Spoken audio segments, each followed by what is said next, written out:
After seeing that, the old man returned to the shop. Skylar looked at the wand shop and then at the wand in his hand, lost in thought. But before he was in a daze for long, Dobby came forward and called him. The two then went to the cauldron shop, Flourish and Blast, Madame Malkin's robes for all occasions, and the toy shop, buying all the books needed for school, multiple sets of school uniforms, school supplies, and gifts for the sisters at home. Finally, the two came to the white-green gates. Beside the shiny bronze gate stood a figure dressed in a scarlet and gold uniform. As soon as the goblin at the door saw Skylar, he hurriedly stepped forward and bowed to greet him.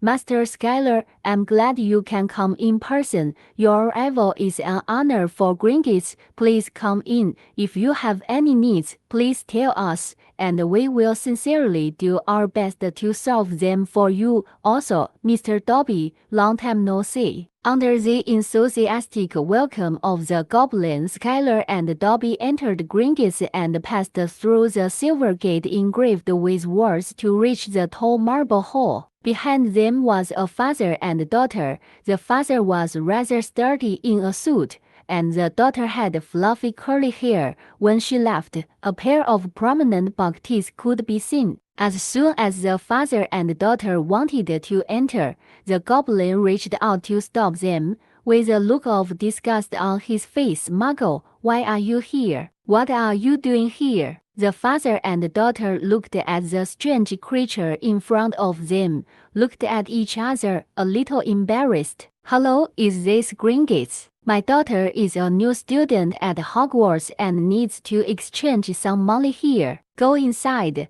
Counter number 7. The goblin's expression remained unchanged, still looking disgusted. Let's go in, Mr. Granger said somewhat helplessly. The wizarding world seems to have some malice towards us, muggles. Hermione glared fiercely at the goblin at the door, seemingly wanting to kill him 1,000 times with her gaze. It was clearly not the same attitude towards the child in front. This was blatant discrimination. But when they passed the second gate, the words engraved on it made them even more unhappy. Come in, stranger, but beware of what becomes of the greedy. Those who take and take but do no work shall be punished most severely. So if you seek to take a wealth that was never yours from our underground vaults, thief, you have been warned. Beware that what awaits is not treasure,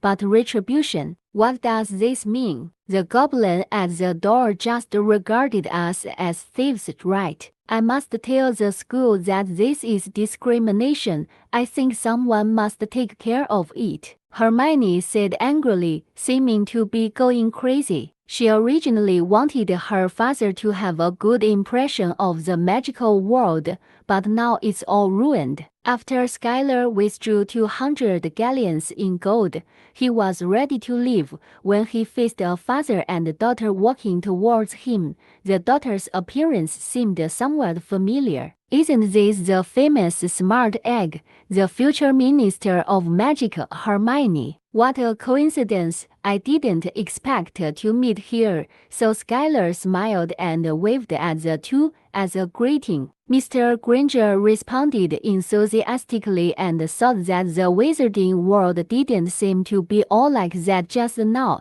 Isn't this little wizard who looks like a noble very polite? But Hermione was different. Thinking of the treatment just now, she was so angry that she snorted at Skylar and pretended not to see him. Skylar touched his head and didn't know where he had offended her, but this was not a big deal. Greeting was considered polite. Skylar and Dobby did not stay any longer. After leaving Gringotts directly and using Dobby's apparition, they returned to the castle. And in the castle, the family had prepared delicious food and were waiting for their return. Oh, brother is back, brother, I want a hug. In the evening, Raven Castle. As the sun was setting in the west, The orange-red afterglow added a touch of romance to the valley, and the curling smoke from the chimneys gave the castle an extra vitality. Skylar was holding Lily and reading Fantastic Beasts and Where to Find Them.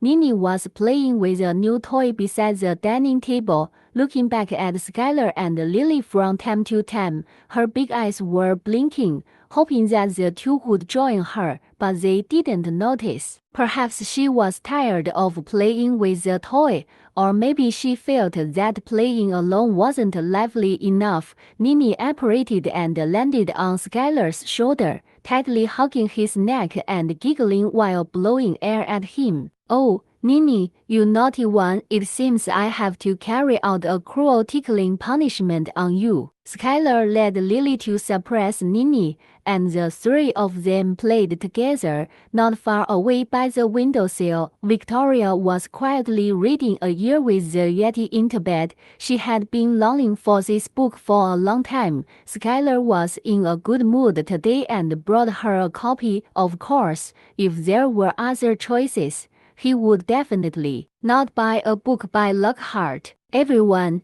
dinner is ready. Please wash your hands first." Dobby apparated out of the kitchen, looking at the chaotic scene of the young master, the young ladies, and his own silly daughter. He couldn't help but feel a headache. Fortunately, he had rich experience and his mentality was as strong as steel. However, he was still not happy with his little daughter's unrestrained behavior. This was not the attitude a proper house elf should have. However, young Master Skylar was too indulgent with Nini and always regarded her as a sister. This made him helpless. Otherwise, he would definitely teach this young child a lesson and let her know what is respect. Thinking of this, he was more and more satisfied with his eldest son, Beck. "Be quiet, please be quiet, young master and young ladies. Dinner is coming soon. Please go and wash up immediately." Dobby raised his voice and repeated it. This time, the children finally stopped and obediently went to wash up. Dinner was very rich, even better than at noon. The Aurors who were guarding downstairs also ate with them. Following the noble etiquette, dinner was eaten quietly, and the Aurors maintained their professional qualities. After dinner, Frank asked Skylar about his situation in Diagon Alley today. "Oh, it was fine today. There were no accidents. I also selected a really great wand, Elderwood and Thunderbird Feather. It's a very rare combination, isn't it?" Frank smiled and nodded.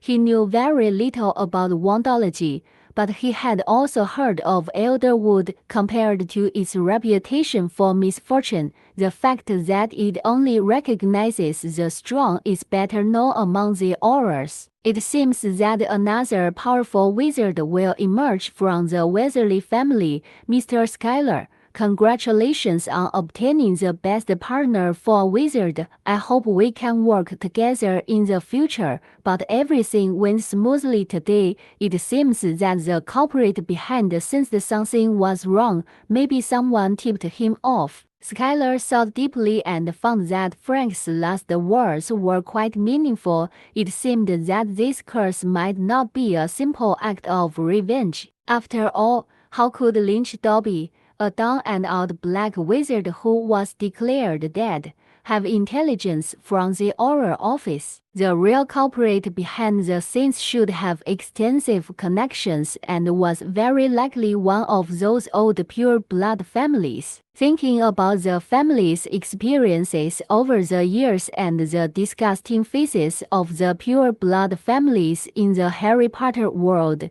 the alarm bells rang loudly in Skylar's heart. Weren't those guys all Death Eaters? The more he thought about it, the darker Skylar's face became. His eyes, like those of a crow, became sharper, as if they were going to pierce through the night outside the window. "Captain Frank, Thank you for your reminder. I will pay attention next. But the Weasley family never backs down. I hope you can send more people to arrest Lynch Dobby as soon as possible. Frank looked at the intelligent young man in front of him, smiled softly and nodded. Of course, this is the duty of us Aurors. Then Captain Frank, I'll excuse myself first. I also need to get familiar with magic as soon as possible. The days ahead won't be peaceful.